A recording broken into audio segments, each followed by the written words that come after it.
Hello les investisseurs, j'espère que vous allez bien et bienvenue dans ce nouvel épisode dans lequel on va parler de l'entreprise Renault. On en avait parlé en novembre 2024 et il y a exactement un mois, en juin 2025. Dans les deux cas, on avait refusé de l'acheter. Voir aussi après la grosse baisse qu'on vient de se prendre là, ces jours-ci, est-ce que le dossier pourrait m'intéresser ou pas? Sachant que la deuxième vidéo avait été un peu plus positive que la première, mais il y a eu un communiqué de presse qui a été relâché par l'entreprise. Donc on va aller le regarder ensemble, ce qui s'est dit, et essayer de comprendre pourquoi l'entreprise est en train de fortement corriger en bourse là depuis quelques jours. Et pour les membres, de la formation et de la communauté school, je viens de faire une vidéo ce matin-là de plus de 35 minutes, dans laquelle on repasse sur, mes prix d'achat cibles, mes achats récents, on parle aussi d'options et 2 analyses quantitatives de 2 actions, qui m'ont été, demandées, que je viens de traiter, à savoir LRCX et EDEN, une entreprise, française. On attaque maintenant avec Renault, mais comme d'habitude, bien évidemment, il s'agit en cas de conseil en investissement. Je vous partage ce que je fais, ma vision des choses, mais chacun prendra ses propres décisions. Donc la baisse qu'on avait connue, le mois dernier, elle était due au départ, du PDG. Ça avait mis de l'incertitude, et donc une réaction du marché, c'est assez logique. Cependant, ça n'avait pas forcément d'impact sur les chiffres à, court terme. Par contre, évidemment, à long terme, le management, c'est super important. Maintenant, on a eu un nouveau communiqué de presse et c'est lui qui a enclenché a priori cette grosse baisse qu'on a eue au niveau de ma, souris ici. Je ne l'ai pas lu, on va aller regarder les chiffres ensemble. L'objectif, c'est de découvrir avec vous, ce qui a été dit. Je me souviens de ce que j'avais dit il y a un mois sur l'entreprise, que je voyais de plus ou moins positif, voir s'il y a eu, du changement et ensuite je mettrai la vidéo en pause pour écrire ma conclusion ou plutôt je vais modifier la conclusion de juin pour voir ce qui aurait pu évoluer.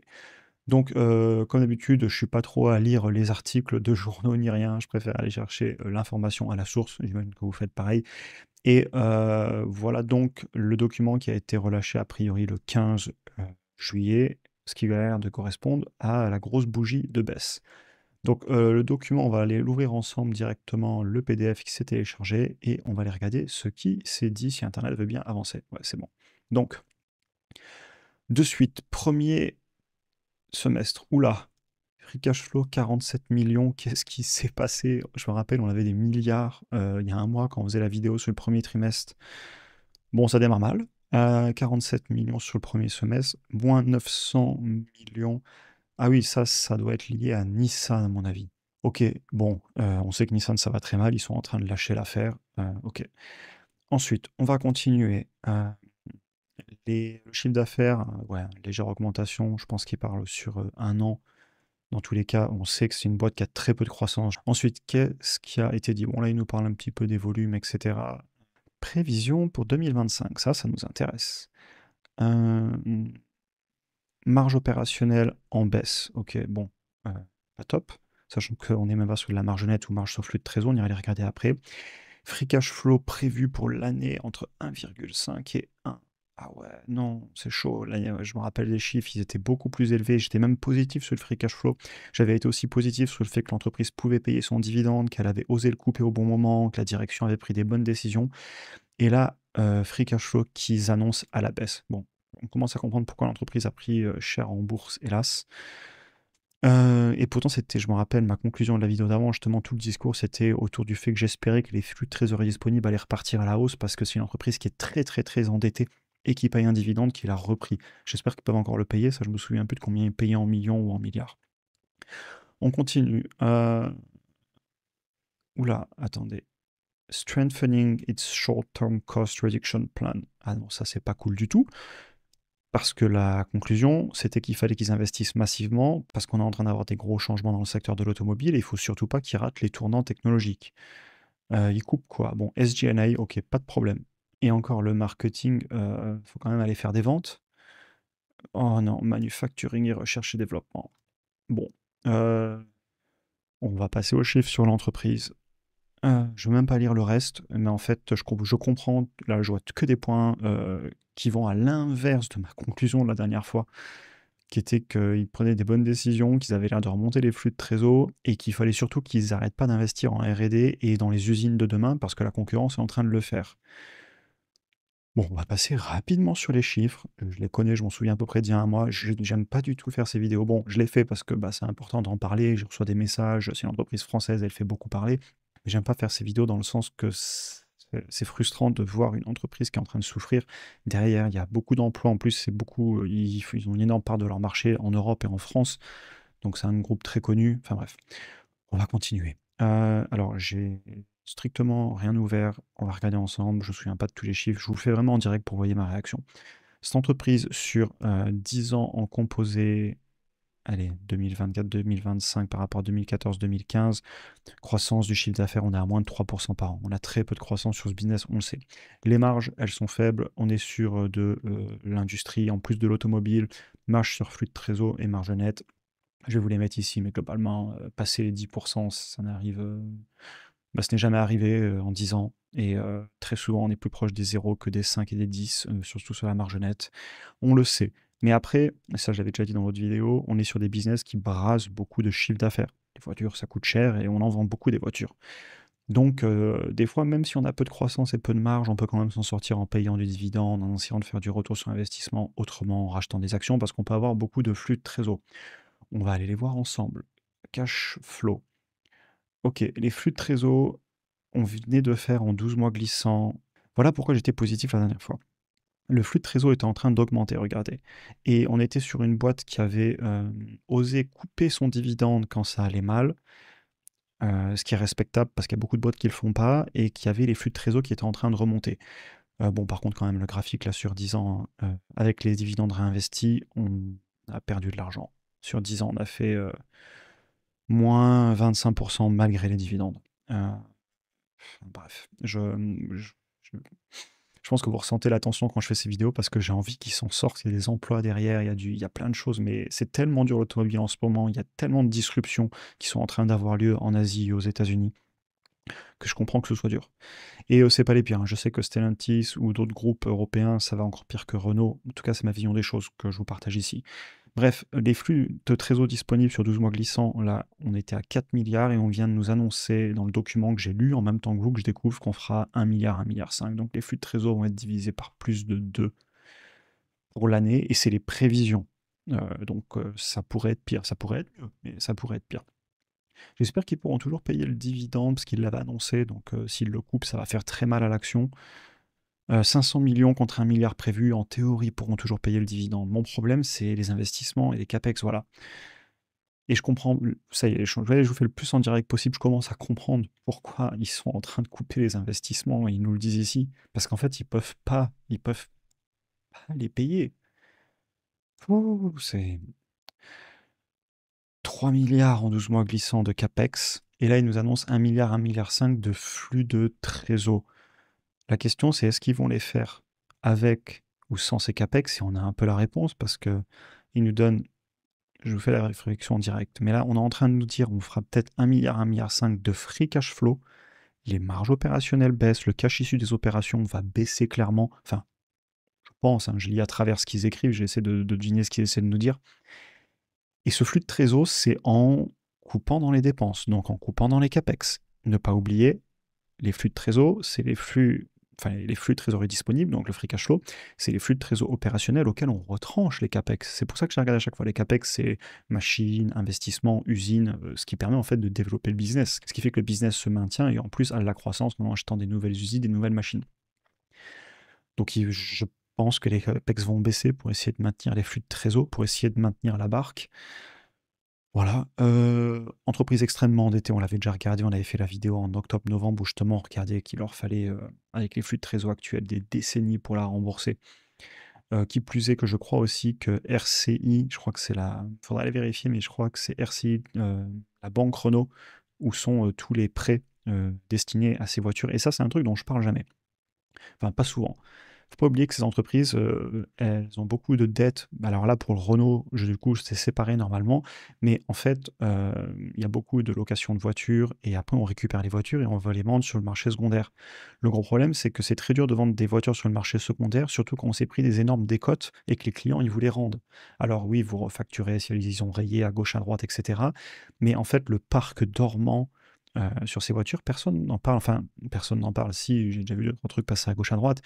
Mais la crise pourrait arriver sur des entreprises comme ça, sur le fait qu'en fait, ils ont des énormes stocks et ils pourraient prendre des gros markdowns, comme on dit en anglais. C'est déjà arrivé sur d'autres entreprises. où en fait, les stocks valent pas ce qu'on pense qu'ils valent parce qu'on n'arrive pas à les vendre sur le marché de l'occasion. C'est une histoire pour une toute autre vidéo. Ce sera plus dans le côté financement des voitures pour les particuliers. Et je crois que c'est séparé chez Renault avec une banque. Ce sera à vérifier, mais vu que je vous l'ai fait la vidéo en direct, je veux pas qu'elle dure trop longtemps parce qu'on est déjà. Le temps avance, j'entends, le chrono. Et j'essaie de les garder concises pour YouTube. Bref, beaucoup de dettes, flux de trésor limite, etc. La Valo, je pense que ça se paye pas cher du tout, mais pour de bonnes raisons, j'en ai bien peur. Prix par rapport au flux de trésor, 0,25. Ouais. Donc ça se paye 4 fois moins cher que ce que ça génère de chiffre d'affaires. Et le PER, il est même pas si bas que ça, il est à 18. Ouais, mais ok, en fait, il est en train d'exploser parce que les marges sont en train de se. Ouais, c'est ça, les marges. Regardez, on est passé de 6% en juin 2023, un an et demi plus tard à 1%. Donc les marges sont à 1,3%. Les marges ont été divisées plus que par 4. Donc forcément que le ratio de prix explose puisque le dénominateur est en train de s'écrouler. Le dénominateur, dans notre cas, c'est les bénéfices via la marge. Et d'ailleurs, on peut aller regarder les bénéfices, mais oui. De toute façon, tout se tient en investissement. C'est pour ça que j'adore faire ces vidéos, parce qu'en fait, vous voyez que tous les chiffres se tiennent, le compte de résultats, les flux de trésor, tout est lié en fait, et sans même regarder les chiffres, je sais ce qu'ils vont montrer, parce qu'en fait, enfin bref, c'est logique, c'est une mécanique à avoir. Mais oui, les bénéfices sont en train de s'écrouler, c'est normal, et donc c'est normal que les ratios explosent. Bref, j'espère vraiment que ça va aller pour eux. Je vais taper ma conclusion que je suis obligé de modifier parce qu'elle sera, et ça m'embête beaucoup de dire ça, mais pas aussi positive qu'en juin. Je mets la vidéo en pause, je vous retrouve juste après. Bon, c'est pas le genre de conclusions qui font plaisir à faire, mais c'est ce que je vous dis juste en bas. Je suis obligé de dire ce que je pense, comme toujours. J'ai toujours été comme ça, donc je continue à le faire. Le secteur de l'automobile est pour moi en grand changement et je regarde, tournez voir les autres vidéos, j'en avais parlé beaucoup plus en détail. C'était très intéressant, je trouve. Enfin, c'était ma propre vidéo, forcément que je la trouve intéressante. Mais je parlais justement de la direction qui devait prendre des décisions, surtout long terme et surtout pas court terme, pour ne pas rater les tournants dans le secteur, notamment au niveau de la technologie, de la connectivité, des usines de demain. Et là, on nous annonce qu'on est en train de couper dans la R&D et dans le manufacturing. Oui, c'est court terme parce que bon, on veut pas avoir des flux de trésorerie disponibles négatifs parce qu'on peut pas se le permettre, parce qu'on a un dividende et parce qu'en plus on a une dette phénoménale. Mais c'est court terme, c'est pas long terme. On a aussi une industrie qui est en complet chamboulement. Les processus industriels de la compétition mettent une pression énorme. Parce que là, on est sur des usines, entre guillemets, legacy, des usines d'avant, et les usines de demain, pour moi, on est beaucoup plus en train d'aller vers du consumer electronics, bien plus que de l'industriel. En gros, bon, je vais reparler un petit peu de ça, mais j'avais déjà fait des vidéos dessus. C'était très industriel l'automobile, et avec l'automatisation, l'électrification et les voitures de plus en plus connectées, on est de plus en plus sur des processus de consumer electronics. J'entends, évidemment c'est imagé, mais c'est beaucoup plus proche aujourd'hui la fabrication d'une voiture de la fabrication d'un objet électronique, heu, ordinateurs et cetera. Alors oui, il y a toujours, des grosses machines parce que c'est des gros véhicules, mais vous avez des machines CMS, des trades dans tous les sens, avec des vagues qui vous tapent des PCB parce que c'est des véhicules très connectés, de plus en plus, d'injection, donc extrêmement automatisables. Un moteur électrique, et d'ailleurs c'est aussi le cas sur les hybrides, hein, même les hybrides rechargeables, on a aussi un moteur électrique. Eh bien, ça a peu de pièces, un moteur thermique, ça a énormément de pièces, et donc en fait, quand vous êtes en face de fabricants avec des usines modernes, extrêmement automatisées, extrêmement intégrées verticalement. D'ailleurs, je ne vais même pas parler ici des équipementiers. On avait fait des vidéos dessus, c'est chaud. Et en fait, on intègre verticalement. Et en face de ça, vous avez les entreprises qui doivent prendre cette énorme transition, cet énorme chamboulement qui est en train d'avoir lieu. Et les marges augmentent chez les concurrents parce que quand vous faites de l'intégration verticale, que, comme je vous le disais, vous automatisez, vous avez de plus en plus de valeur ajoutée via l'électronique, et évidemment qui doivent mettre de l'électronique dans leur voiture parce que c'est un argument de vente aujourd'hui. Bref, j'ai déjà fait des vidéos là-dessus, je ne veux pas trop perdre. Il faut qu'ils s'investissent, il faut qu'ils investissent, il faut qu'ils investissent, il faut qu'ils investissent parce que les concurrents le font. Et ça se voit, les voitures qui viennent d'Asie et les voitures qui viennent aussi de compétiteurs. J'espère qu'ils vont investir. Je sais que la situation est compliquée pour investir quand vos flux de trésor sont très bas, que vous payez un dividende parce que c'est ce qui est attendu et que, en fait, il n'y a pas d'argent pour tout faire. Et donc là, c'est vraiment la direction va devoir prendre des décisions court terme contre long terme.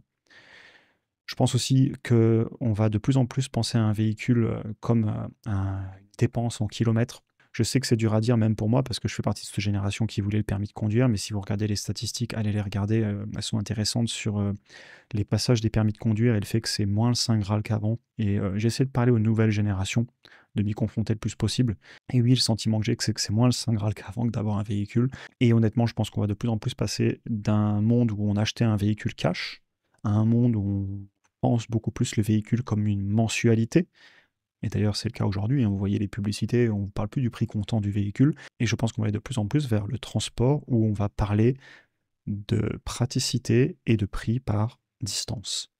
Ce qui est un peu d'ailleurs déjà le cas sur les longues distances, hein. Quand vous prenez les avions, etc., c'est extrêmement compétitif. Et c'est aussi le cas quand on est en voyage. Moi, à chaque fois que je vais dans une grande capitale, eh ben, je compare taxi, Uber, location de voiture. Bon, ben, c'est réglé, je fais un Uber dans tous les cas parce que c'est hyper compétitif. Et quand je monte à Paris, que je compare le prix des transports en commun pour aller à l'aéroport par rapport à un Uber, le Uber, la dernière fois, il était même pas 2 fois plus cher. Ça prend une demi-heure qu'à 35 minutes au lieu d'une heure et demie. Et la dernière fois, de toute façon, j'avais même pas le choix. Je crois que c'était le RERB, je suis pas de Paris, mais il marchait plus jusqu'à 11 heures du matin. Je suis arrivé à 7 heures du matin à l'aéroport, j'avais un train à midi. Bon ben voilà, j'ai payé au kilomètre et c'était très abordable. Bref, je me perds complètement dans mes anecdotes. On va finir cette vidéo, je suis désolé, mais c'est des sujets qui me passionnent. Donc c'est pas grave, la vidéo sera plus longue, mais je pense que ce sera intéressant. J'étais beaucoup plus positif il y a un mois parce que les flux de trésorerie disponibles remontaient, l'entreprise avait l'air de prendre des décisions qui avaient l'air pertinentes. Et là, revirement de situation, on coupe les budgets. Tiens, mon PDF a perdu mes marques, ah oui, je ne l'ai pas enregistré. On coupe les budgets R&D et manufacturing et le flux de trésorerie disponible baisse. Je ne sais pas quoi dire, j'espère que ça va aller pour eux. Moi, je suis obligé de faire ma conclusion. J'avais refusé d'acheter en novembre 2024, j'avais refusé il y a un mois. Là, c'est pire. J'espère qu'ils vont s'en sortir. Il y a des gros enjeux derrière, comme je vous le disais. Ces vidéos sont pas fun à faire pour moi. J'espère qu'elles auront aidé et ceux qui y croient et qui ont une analyse différente, parlez-en en commentaire. Je fais tout mon possible pour essayer de montrer quand même le positif, ce que je rechercherai dans mon analyse, qu'ils investissent, qu'ils innovent. Parce que là, enfin, de toute façon, c'est vrai pour toute entreprise.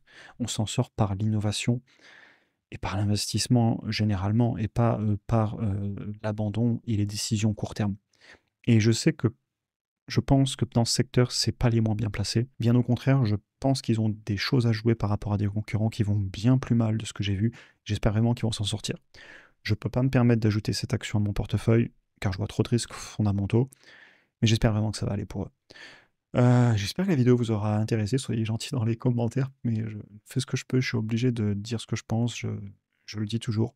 De la même façon que j'essaie d'être le plus transparent possible, d'ailleurs dans la communauté, vous avez accès au portefeuille, à la performance calculée par le courtier depuis plusieurs années, etc.